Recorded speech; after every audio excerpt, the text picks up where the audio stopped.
आउनुहोस् ल आउनुहोस् म आज तपाईँहरूलाई यस्तो विचित्रको चिज देखाउँछु म चाहिँ युनाइटेड स्टेटबाट अस्ट्रेलिया भ्रमणको लागि आएको थिएँ आज 3-4 दिन भयो बडा आनन्द म त जहाँ भुटानमा जन्मेको मान्छे हो भुटानमै पुगे जस्तो भयो इन्डिया भुटान नेपाल जस्तो यस्तो दिव्यसँगले सन्तोला फलहरू छन् यहाँनिर ल हेर्नुहोस् त यहाँ सन्तोला कागती जाडाको महिना छ हेर्नुहोस् है संसार गोलो छ भनिन्छ हामी तर विश्वास कतिलाई हुँदैन होला किनकि म अहिले युनाइटेड स्टेटबाट आउँदाखेरि मैले जाडो सकिएर गर्मी भएर सुरु भएको थियो यहाँ आउँदाखेरि एकदम जाडो न जाडो छ हेर्नुहोस् त संसार कति गोलो छ जाडो कहिल्यै सकिँदैन र गर्मी पनि कहिल्यै सकिँदैन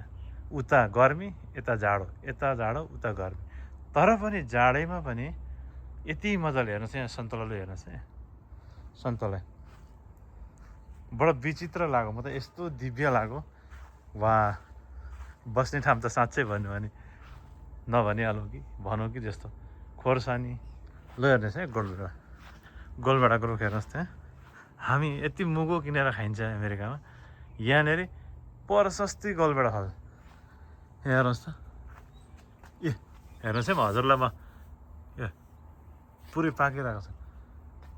यहाँनिर डल्ले खोर्सानी 6 वर्ष भयो अरे आम 6 वर्ष पछाडि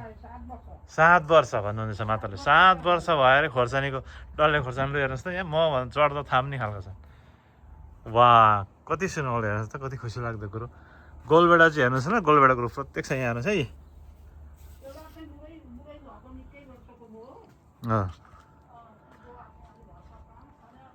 यस्तो दिव्य हो मौसम जाडाको मौसम हेर्नु त संसार भगवानको लीला गोलो संसार भनेको यही हो जाडो सकेर गर्मी लाग्दा यता आएको यहाँ जाडो सुरु हेर्नु त कहिले सकिन्छ विश्वास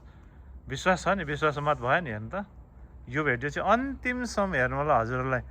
कस्तो गौरव लाग्छ कि म चाहिँ वास्तवमा साँच्चै अति मन पर्यो मलाई अस्ट्रेलिया अति नै हेर्नु त कति सुन्दर ठाउँ सन्तोलाहरू बारीमा चट्टसँगले वा जय हो।